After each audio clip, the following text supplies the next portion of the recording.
Take stunning Aurora photos with these 3 simple tips.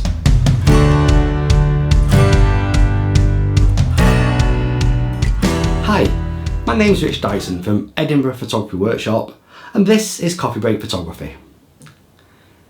In this week's Coffee Break Photography, I'll talk about the settings I use to take these fantastic photographs of the Aurora Borealis. Last Thursday we had alerts to say there would be a massive storm across Scotland where we'd be able to see the Northern Lights. I headed out around about 8 o'clock and found it to be one of the best displays of the Northern Lights I've ever seen.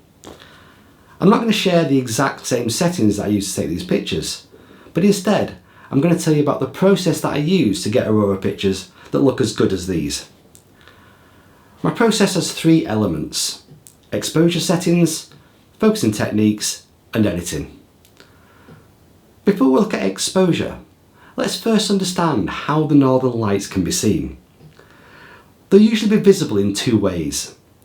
The first is what I think is the preferred one for me, and that's where we see lots of shafts of light spiking into the sky. Alternatively, there can be a relatively slow moving type of aurora, which provides more of a blanket of colour across the sky. As there are 2 different ways the lights are visible, we must use 2 different ways of exposing the lights. So let's start with the slow moving one. We want to get as much light as possible into the camera, as there's very little movement. We'll use a shutter speed between 8 to 15 seconds to do that. That shutter speed will give us lots of light coming onto the sensor, and to get even more light in, we'll use a wide open aperture, so somewhere around f2.8 to f4 depending on the lens you're using. The balance item we'll use to correct the exposure is our ISO. I set my ISO to be about 1 stop below what the correct exposure is when the camera's making a reading. I use this technique of 1 stop underexposed because of how a camera exposure meter works. At a very high level, the sensor looks for a neutral grey in a scene and then compares what it knows neutral grey should look like with the photographer's exposure. When it's dark, it's often the case that there's no grey in the exposure. And when the sensor can't see grey, it says, if I can't find grey, I'll choose the closest thing in the scene to grey, and I'm going to call that grey. Well, the closest thing to grey in the night sky is black. So the night sky becomes grey. So we need to counteract what the camera's doing and correct the grey sky back to black, which is underexposed by 1 stop. This will give us a proper black sky and everything around it will be correctly exposed. If we use these settings, it should provide us with a really nice flood of green in these exposures. But when we've got the conditions we had last Thursday, we need to be more thoughtful in setting our exposure, as the movement is relatively quick. We're going to change our shutter speed to start around 2 seconds. Again, set your aperture so it's wide open, and again, use your ISO to get an exposure at -1 on your exposure meter. We'll then need to review the images to see how we're capturing the movement. If the movement is really fast, you might need to make your shutter speed faster, so take it to 1.5 or 1.3 seconds. If the movement is slower, you can extend the shutter speed, which will add more light to the pictures, and then bring the exposure back to -1 with the ISO. There's a little bit of trial and error here, but with a little bit of movement either way from 2 seconds, you should get to see some nice pillars in your photographs. Which now leads us to one of the issues I saw in a lot of the pictures that were coming out on Friday morning, and that's the focus. So, there are 2 ways to focus. Most of the time your camera will not do a good job of focusing in dark conditions at night. It's hunting for some kind of straight line and it just can't find it. So method 1 focuses on infinity, which can work really well if there isn't anything too close to us. If you look at some of your lenses, you'll see a little figure of 8, the symbol for infinity, on the lens's focus ring. If you set the focus ring to the infinity position, it's going to, as it says, focus at infinity. If you're quite a distance away from any foreground interest, this will work well. It'll give you a pretty good focus on faraway subjects. But what happens if you've got things quite close up, as I did at Portobello Beach just outside Edinburgh? Well, to do this, we're going to use a slightly different technique, and you've got the tool you need in your pocket. Switch on the light on your mobile phone and shine it on the thing you want to focus on, maybe 3 or 4 meters away. The focus system in your camera should now be able to latch onto the subject and focus on it.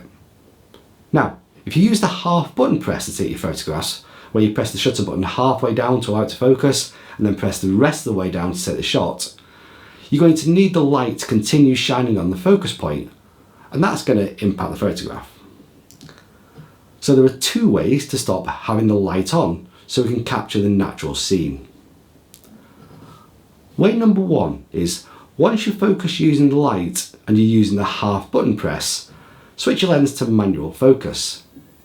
Now the lens isn't going to hunt for focus, and you should be able to press the shutter button and it'll take the picture focused on where it was initially focused. The second way, and in my opinion the best way to do it, is to use a technique I would highly recommend. You use a process called back button focus.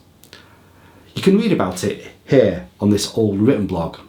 I'll probably do a video about this at some stage in the future to update it. But this means that one button becomes the focus button and the shutter button does exactly what it says: operate the shutter without focusing.